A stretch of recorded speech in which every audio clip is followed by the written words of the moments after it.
Charlie Ågres, a Tales of Nerkshire podcast story by Nibrick Stimes. Welcome to Nerkshire, Britain's oldest and largest county, home of a rich tapestry of tales, legends and adventure. The monstrous Fleecan of Snuff and Cliffs, the mysterious Lob Nerd, Charlie Ågre's Eat More Than You Can Café, Sorry Cakes, the world's oldest inn, the famous Slotted Frig, Cronock House, the 2,000-year-old ancestral home of the Lords Trebonic, the majestic ruins of Vero Abbey, the brooding Gryme Cathedral, the petrifying wells of Caster's Cove, and, of course, the celebrated local delicacy, Nerkshire Spung.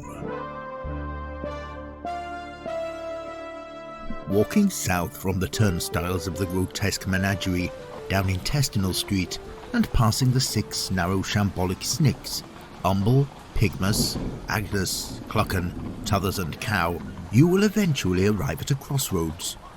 If you cross the street to Shambleside, you will have walked down Intestinal Street next to the railings of the menagerie, if you had any sense, and carry on walking west, you will find yourself on the Brouhaha, or Alehouse Slick as it is sometimes known. From here, an uphill walk of just under a mile will take you to the immensity of Gryme's famous 1800-year-old cathedral that rises majestically before you as you walk. Alehouses, public houses, dizzy shops, low hostels, victual arenas, trencher benches and fodder shacks line the way for 2/3 of the length of the street, which is lacerated by lanes and snicks too narrow for wagons to pass through, a restriction that keeps the whole of Gryme's old town a pedestrian-only huddle of dank, creaking medieval and Dark Age buildings. Halfway up, and to your right, taking you from the eggy and sulphurous stench of the Brouhaha's gutters and into the shady, damp and fungal depths, lays the Chime, a cobble-clad snick, barely an arm's reach wide, and lined on either side with wood-framed shops and private chambers. From out of the Chime, a contraption was fired. Chickens and turkins clucked and squawked, dogs yelped and folk yelled and howled at the velocrank jockey as he cannoned randomly forth, clattering and scattering goods and people as he careered over the stones. He pedalled frantically, skidding out onto the Brouhaha and racing down the hill towards the crossroads that led to the western fence of the Runcible Gardens and Reckless Avenue. This was not a particularly unusual event for this part of town, as all manner of bumflies, scroats and rumpicites frequented the area. What made it remarkable is that riding the velocrank was a well-known figure. Still in his filthy toque and whites, it was no less than Reekie McLeish himself, head chef at Charlie Ågre's. In Charlie Ågre's cafe, all was calm. Filthy grey-vested daemon coughed and wheezed as they packed in yet another mouthful or caught a scant breath before forcing the next down an already rammed and remonstrating gullet. This was the day crowd. They were serious eaters. So serious, in fact, that they happily accepted the presence of a dead body in their natural habitat. They didn't care. They just kept on slowly and steadily eating, wheezing and coughing. But we will for the time being depart these scenes, one of frenetic flight down the streets and the other of relative calm and porcine serenity, and return to the events of the previous evening. 2 unusual customers had passed through the ancient doors of the establishment, one known to Charlie Ågre, not by name but by a reputation that guaranteed his presence would be overlooked, and the other a stranger, peculiarly well dressed in slightly odd-looking clothes. Ågre had correctly surmised that he must be a foreigner, not that that was an odd occurrence in this part of the world, being part of a port, but this one didn't look like he had just been thrown out of a dockside tavern for being too disgusting. The pair had taken their seats in a secluded corner of the cafe, from which a couple of vagabonds had been personally turfed out by Ågre himself. He didn't like them. In fact, he liked them less than most people, but he reasoned that a cafe ought to be full of customers, even if they had no coins to chuck into his till. A full cafe made it hard to get a seat, and it was a well-known fact, he thought, that anything that was hard to get was more desirable than something that was easily obtained.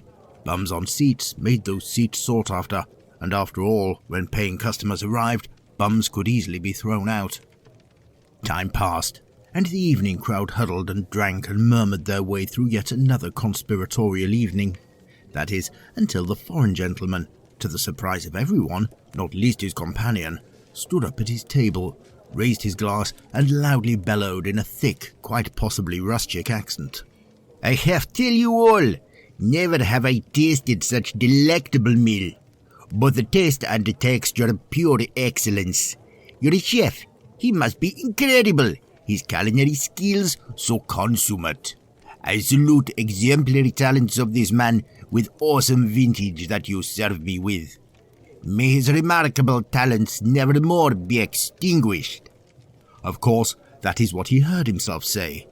The copious amount of drink that he had ingested, true to his race, coupled with the food he had eaten, loosened his tongue and his self-control, and in an ill-advised effort to foster international amity and ingratiate himself to the good people of the town, not to mention proving both his lucidity and the width of his vocabulary in British, he made one or two unfortunate errors. What he actually said was this: "I have tell you all, never have I tasted such detestable meal, both taste and texture pure excrement. Your chef, he must be unbelievable, his culinary skills are so cretinous. I salute execrable talents of this man with this awful vintage that you serve me. May his risible talents nevermore be exhibited." The café, which had up until that time wallowed in the low hum of dull tankard clanks and clandestine mutterings, experienced a kind of silence only those who had visited the box canyons of Amerigo or the numb caves of Nepal could understand. A pin wrapped in cotton wool and dropped would have clattered like a drawful of knives on a floor full of empty bottles. It was an unfortunate twist of fate, clamendipitous you might say, that the chef, wiping his hands on his apron, had just returned to within earshot after taking a trip out to the yard for a deep lungful of chokeweed and a piss. Thus, after a brief tensity, the silence was broken, much to the short-lived relief of the foreign gentleman, who was beginning to wonder just what sort of mammoth he had invited into the room that could cause such fear and apprehension. It began with a keening wail that emanated from the direction of the kitchen. The soul-freezing noise was quickly followed by clanging, splashing, clattering, and eventually bellowing. Not the normal egomaniacal day-to-day chefy sort, but one of uncontrolled, almost tantrumic rage. As one, diners wedged the door. The foreign gentleman, however, remained in his seat, having been pulled back from his standing position by his companion, who, slowly and calmly, watched his intoxicated eyes glaze over and slump face down onto the table, before calmly waiting for the doorway to clear, tipping his hat forward to Ågre and strolling out into the night. Considering the reputation of this man and the bulging leather purse that he had just dropped into his hand, Ågre made no complaint. He simply armed himself with a cracket club, which he reserved for the occasional lively customer, took a deep breath, and made his way through the swinging doors of the kitchens in an effort to soothe the emotionally wounded culinary genius. If Detective Sergeant Tristis had ever been happy, it didn't show. He was a tall, sallow man who looked as if all the sweetness had been sucked out of him long ago. Truth be known, it had, but that and the woman that emptied him of joy are another story. For the time being, we need to concentrate on this one. He arrived at Charlie Ågre's just a little after the hour of swine, which is to say 11 o'clock as you would understand it. A chorus of moaning and bitter boking greeted him. The last couple of protesting daymen were prematurely escorted into the subdued light of the ancient streets, watery-eyed and gaping like carp. They came out of the establishment's side doors into the kitchen yard and were dumped unceremoniously into position at the vomit bins. Tristis was prepared. He retrieved a hartshorn-filled handkerchief from his pocket and scrunched it into his nose as he approached the front door. The smell outside from the bokers, particularly when weighed in with the sounds of heaving, retching, and the splashing of vomit into the waiting bins, was overpowering. Though inside, it was at least tolerable. Tolerable, that is, if you can tolerate the intense and challenging odour of only just fresh eggs and ancient and putrid sausage fat. A grease haze hung in the air, foiling the navigation of the ever-present crowd of flies and muckbuzzers, and sending them spiralling to the already laden tack papers and honey traps that by every lunchtime got so dense with foul pest that Ågre had to change them. The body that had been reported 4 hours ago was also causing much interest to the insect world, and was still in place, exactly as it had been described. From across the room, Tristis could see that it was a foreign gentleman. He wore a Slavic coat, knee-buckled half-pants and stockings, and sported a Homburg hat that sat neatly beside the garum bottles and Slygard pots. He was still in his chair, slumped over the table. "Sergeant Tristis," he introduced himself plainly to Charlie Ågre as the café owner came through from the kitchen. Ågre nodded. He would never use words where emotion would suffice.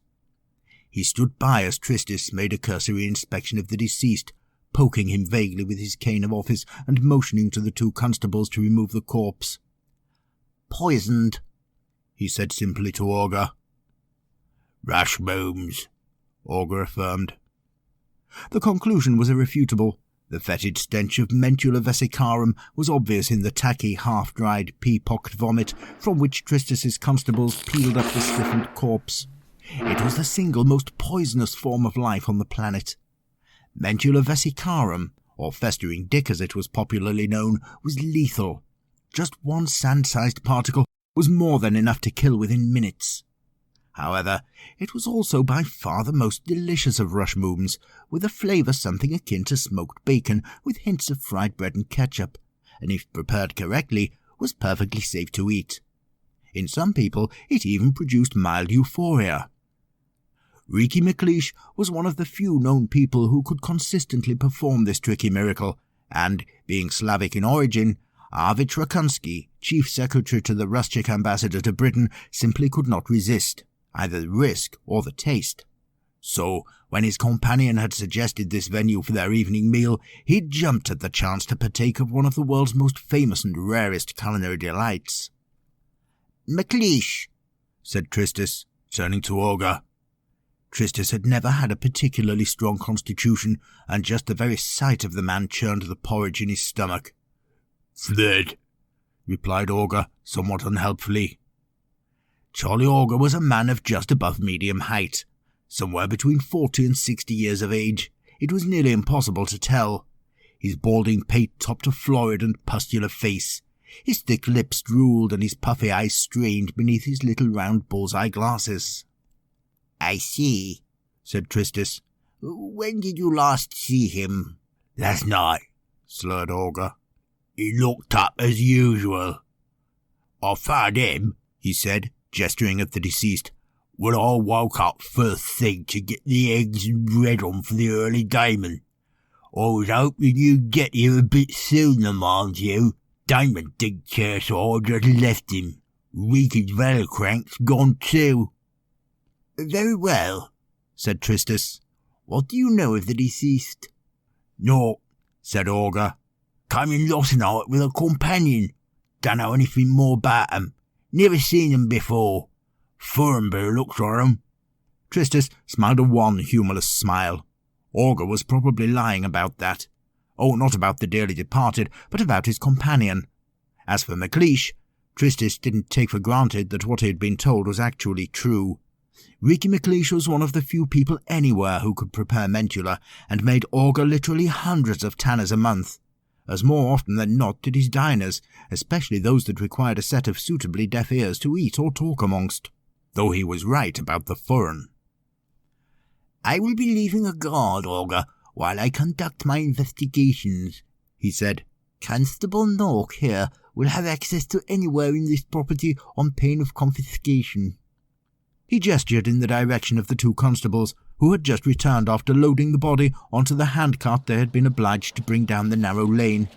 The taller of the 2, Righto, spotted a pasty visage and had been visibly sick, and Nork, a former Umblesnick gutsman, was sniggering.